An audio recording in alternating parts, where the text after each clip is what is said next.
अस्सलाम वालेकुम। मैं डॉक्टर ज़फ़र इकबाल शेख हूँ। मैं पैथोलॉजिस्ट हूँ और पैथोलॉजी की जो ब्रांचेज़ हैं उसमें से हीमाटोलॉजी एक ब्रांच है, उसका स्पेशलिस्ट हूँ। पिछले 40 साल से प्रैक्टिस कर रहा हूँ, लैब की प्रैक्टिस। अब मैं पेशेंट भी देख रहा हूँ।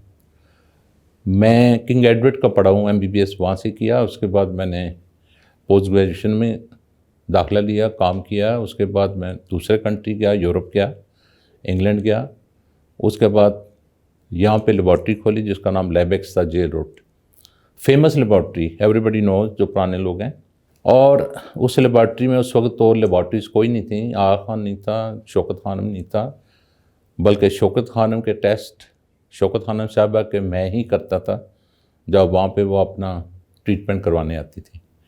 इसी तरह काफ़ी लोगों का मैंने चेक किया है। फिर मेरी अपनी रिसर्च है। फिर लोगों को जो फ़ायदा पहुँचा सकता था अपने लेवल पे, जो भी इन्फेक्शन आई, डेंगू है, कोविड है, जो मैं कर सकता था मैंने किया। और डिफरेंट टाइम पे मैं अपने इंटरव्यू रिकॉर्ड करवाता हूँ। आज का टॉपिक जो मुझे दिया गया है वो नीमिया है, खून की कमी। जो कॉमनेस्ट जो प्रॉब्लम है खून की कमी का, वो मेरा ख्याल है दुनिया में नंबर 1 प्रॉब्लम है। क्योंकि कई प्रॉब्लम लैंड अप करते हैं अनीमिया में। अनीमिया से शुरू होता है, अनीमिया को आगे चलते चलते बाकी बीमारियों को निकालते चले जाते हैं कि इसको क्या हो सकता है, क्या हो सकता है, क्या हो सकता है। तो आज मैं चंद ऐसी बातें करूँगा जो कि दूसरे डॉक्टर्स के लिए, पब्लिक के लिए, दूसरी लेबॉर्ट्रीज के लिए, टेक्नीशियन के लिए, उस सबको मददगार साबित होगी। जो कि मैं महसूस करता हूँ क्योंकि इंस्टीट्यूशंस की कमी है जहाँ पे ट्रेनिंग टेक्नीशियंस की नहीं की गई। और जो टेक्नीशियन लैब का होता है वो अगर अच्छा है तो आगे पैथोलॉजिस्ट तक वो काम तैयार करके देता है और वो ट्रेंड होना चाहिए। दूसरी बात ये कि जब हम खून की कमी की बात करते हैं, अनीमिया की बात करते हैं, तो अक्सर लेबॉर्ट्री में उनके पास CBC की मशीन रखी होती है और देहातों में तो वो भी नहीं रखी होती। लेकिन जहाँ मशीन भी पड़ी हुई है, मशीन में जो रिज़ल्ट आते हैं उसकी इंटरप्रिटेशन बहुत लोगों को नहीं आती। और वो इतनी ज़रूर आनी चाहिए कि आप कम से कम तशख़ीस कर सकें कि पेशेंट की कमी का बायस कौन सी चीज़ है। हम अभी ब्रीफली आपको बताएंगे कि हमारी जो चिट होती है, जो CBC मशीन निकालती है, उसी से मैं स्टार्ट ले सकता हूँ।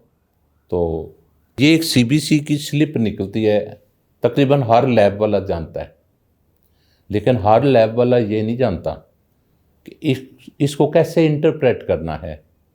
उसके लिए सिर्फ हीमाटोलॉजिस्ट कर सकता है या ट्रेन टेक्नीशियन स्क्रीन आउट करके अपने हीमाटोलॉजिस्ट को दे सकता है।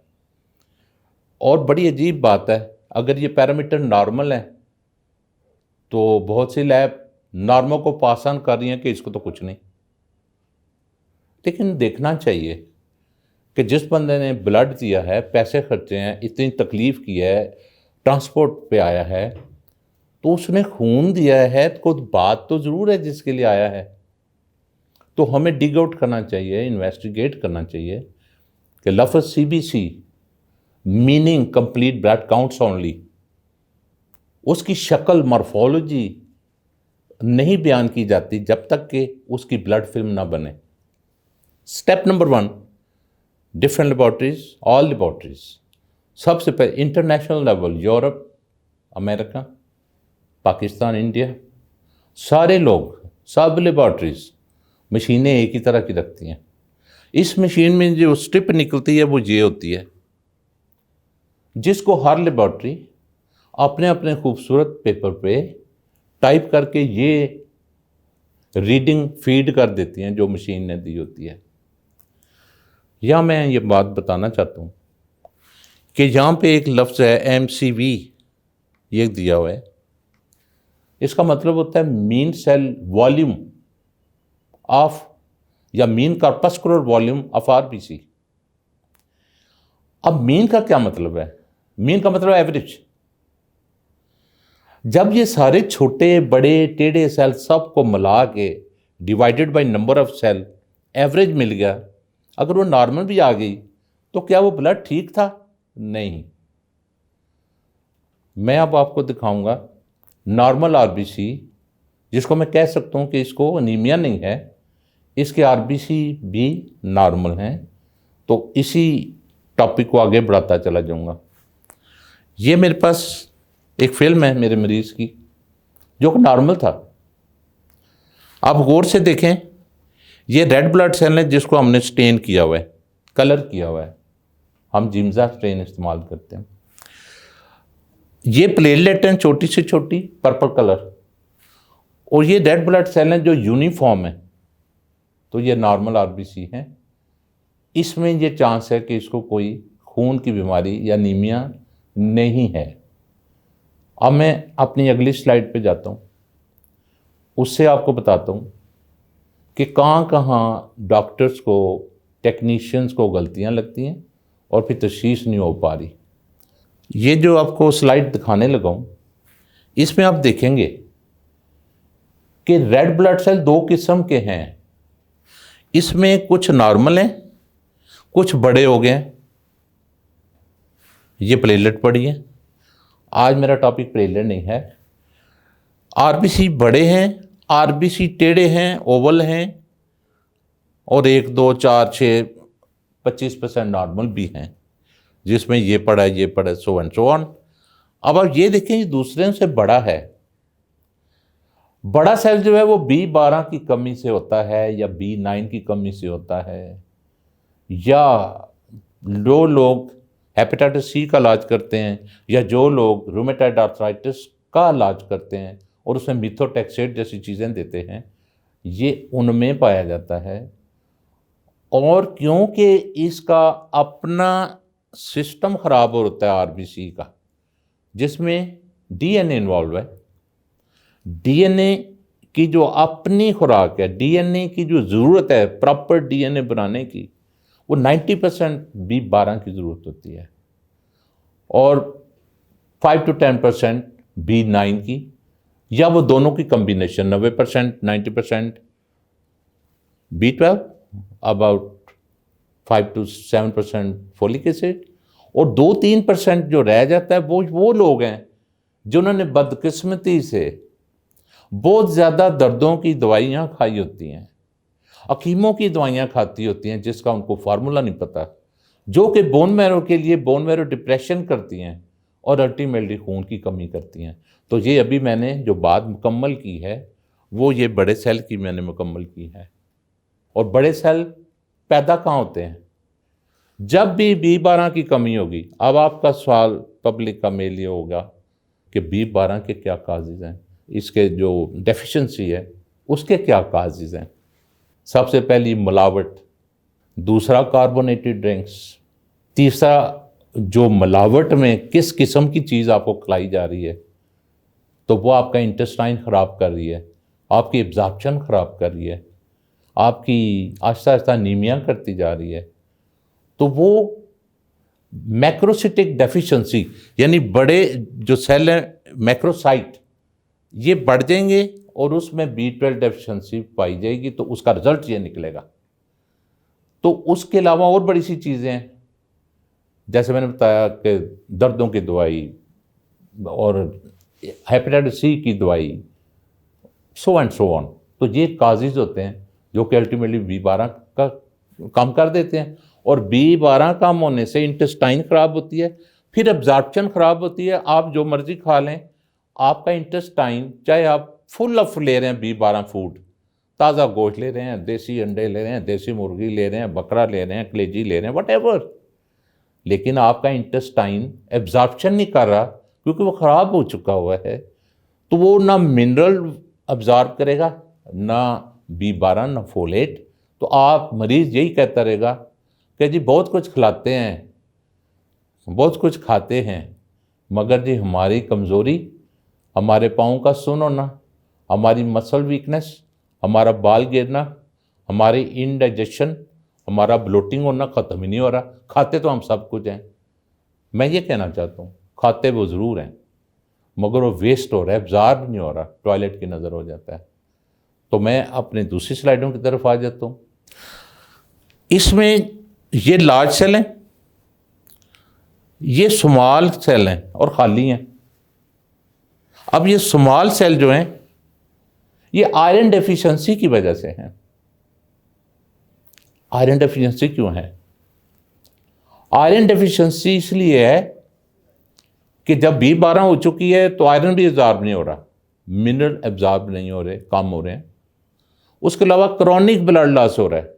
क्रॉनिक ब्लड लॉस, इंटेस्टाइन में किसी जगह भी अल्सर, बवासीर, piles, haemorrhoids, in women heavy periods and long periods, menstrual bleeding, ये स्लो करते करते करते करते तो पेशेंट का जो ये सेल है वो छोटा हो गया और खाली हो गया। उसमें हीमोग्लोबिन नहीं बन रही, क्योंकि हीमोग्लोबिन बनने का मेन कंपोनेंट आयरन है और उसके अलावा ग्लोबिन होती है जो मिल के हीमोग्लोबिन बनाते हैं। तो अब आयरन जब लॉस हो रहा है, स्लो लॉस हो रहा है तो छोटे सेल पैदा हो जाएंगे। और जैसे मैंने बताया क्यों आयरन की कमी होती है, लैक ऑफ इनटेक, तो आयरन सस्ती है, लैक ऑफ इनटेक शायद कम हो, मगर फिर भी कुछ लोगों की डाइट में आयरन कंटेनिंग इंग्रेडिएंट कम होते हैं। ये बड़े सेल हैं। अब ये पेशेंट जो है उसमें छोटे सेल की बीमारी भी है, उसकी आयरन भी कम है और उसके बड़े सेल भी आ गए हैं जिसकी वजह B12 है या B9 है। अब ये कम्बिनेशन है। अनफॉर्चुनेटली हमारी जो स्लिप मैंने नंबर 1 पे दिखाई थी आपको, उसमें जो मैंने बताया था MCV लिखा है, वो MCV होता है एवरेज ऑफ RBC। तो जो हमारे RBC हैं वो सबको मिला के एवरेज दे रहा है, वो छोटे बड़ों को मिक्स कर गया है, इंटरप्रेट नहीं किया। तो पेशेंट को क्या मिला? पेशेंट को तो नॉर्मल जवाब आ रहा है ना। हमारी CBC बता रही है MCV नॉर्मल।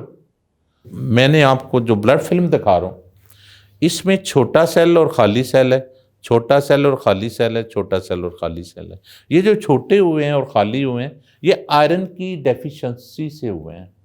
आयरन की डेफिशिएंसी बता चुका हूँ कि आयरन इनटेक कम और bleeding, long bleeding, chronic ulcers, piles, menorrhagia, periods, etcetera etcetera etcetera. अब आ जाते हैं बड़े सेल की तरफ। बड़े सेल जो हैं, जो मेनली 3 कैटेगरीज हैं। नंबर 1 B12 की डेफिशिएंसी, विटामिन B12। इंसानी जिस्म विटामिन नहीं बनाता, हमेशा खुराक में लेता है। इसी तरह B9 10% 90%, B12 7 to 10%, folic acid B9, और 5% वो लोग हैं जो कि डिफरेंट दर्दों की दवाइयाँ लेते हैं या साइटोटॉक्सिक ड्रग लेते हैं, लाइक मिथोट्रेक्सेट जो कि रूमेटाइड की बीमारी में दिया जाता है, या हेपेटाइटिस C में जो इंटरफेरॉन वगैरह वगैरह दवाई दी जाती है, उसमें भी वो बड़े सेल बन जाते हैं। तो ये कमी ज़ाहिर करते हैं B12 B9। तो हमने दोनों चीज़ों का इलाज करना है। This is called dimorphic picture. इसको हम दो तरह के सेल की फिल्म कहते हैं। लेकिन जो हमारी ब्लड स्ट्रिप है, जो ब्लड हमारी जो स्ट्रिप मशीन निकालती है, CBC मशीन, उसमें एवरेज नॉर्मल मिलेगी। तो नॉर्मल एवरेज देख के डॉक्टर साहबान उसका ट्रीटमेंट नहीं करेंगे, चाहे वो गैस्ट्रोएंटरोलॉजिस्ट हैं, चाहे वो कोई भी डॉक्टर हैं। जब तक उनको दोनों सेल के बारे में नहीं पता होगा तो वो इलाज नहीं कर पाएंगे। तो हर लेबॉर्ट्री को मेरा मैसेज है कि फिल्म ज़रूर बनाएं और उसके इंटरप्रेट करने वाले लोग भी हों जो कि उसको समझा सकें कि इस बंदे की 2 डेफिशिएंसीज़ हैं या 3 डेफिशिएंसीज़ हैं, सिर्फ आयरन की कमी नहीं है। तो इसी तरह मैं आपको 1-2 और चीज़ें रिगार्डिंग अनीमिया बता देता हूँ कि अनीमिया किस किस चीज़ में होता है। अनीमिया जो है वो RBC, जैसे मैंने अभी बताया, इन डाइमॉर्फिक पिक्चर में होगा। हम अगली स्लाइड पे आते हैं। ये भी मिली जुली वही है। आप देखेंगे कि ये इसमें दाना है, जो छोटे छोटे डॉट्स हैं आपको नज़र नहीं आ रहे होंगे, बेजोफिलिंग स्टिपलिंग इसको बोलते हैं। तो ये भी B12 की कमी के अंदर भी आ जाता है और चीज़ों के अंदर भी आ जाता है, लेड पॉइजनिंग में भी आ जाता है। लेड पॉइजनिंग आजकल यूज़ नहीं होते बर्तन, सो ज़्यादातर ये B12 की डेफिशिएंसी में ही आते हैं। और दूसरा, छोटे सेल भी हैं तो ये भी डाइमॉर्फिक हैं, ये भी 2 तरह के RBC पाए जाते हैं। इसकी ट्रीटमेंट भी हमने दोनों तीनों दवाइयों से करनी है। दवाइयाँ तो नहीं कहूँगा, विटामिन एंड मिनरल। मैं अगली स्लाइड पे आ जाता हूँ। तो यहाँ पे एक RBC देखेंगे जिसके अंदर एक रिंग पड़ा हुआ है, जैसे रूबी जड़ा हो अंगूठी में। आप इसमें भी देखेंगे एक अंगूठी है जिसमें रूबी जड़ा है।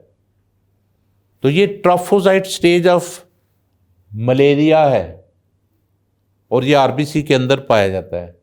इसके बाद में जब एक RBC है, इसके अंदर आप देखेंगे डॉट बनते जा रहे हैं, इनको मीरोजाइट्स बोलते हैं। ये मीरोजाइट जब ये फटेगा RBC, तो जितने डॉट होंगे उतने फर्दर RBC को तोड़ेगा, जाके उसके अंदर बनेगा, परवरिश करेगा रिंग स्टेज से और अल्टीमेटली उसको ब्रेक करेगा। और ये तादाद चंद घंटों में इतनी बढ़ जाएगी कि जब टूटते हैं तो शिवरिंग के साथ बुखार होता है, कपकपी होती है और ठंड लग के बुखार होता है। तो ये मलेरिया है। ये और मलेरिया का नीमिया भी होता है जब RBC टूटते हैं। तो ये मलेरियल पैरासाइट पड़ा है इन द RBC।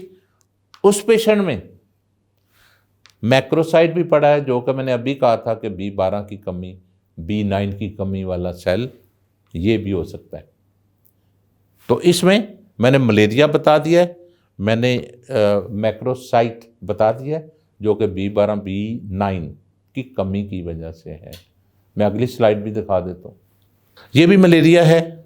इसमें जो लास्ट स्टेज मैंने की थी मीरोजाइट, ये दाने बन रहे हैं, ये RBC टूटेगा और ब्लास्ट की तरह शेल जैसे छोटे छोटे निकल के उतने ही RBC को फर्दर इन्वॉल्व करेगा।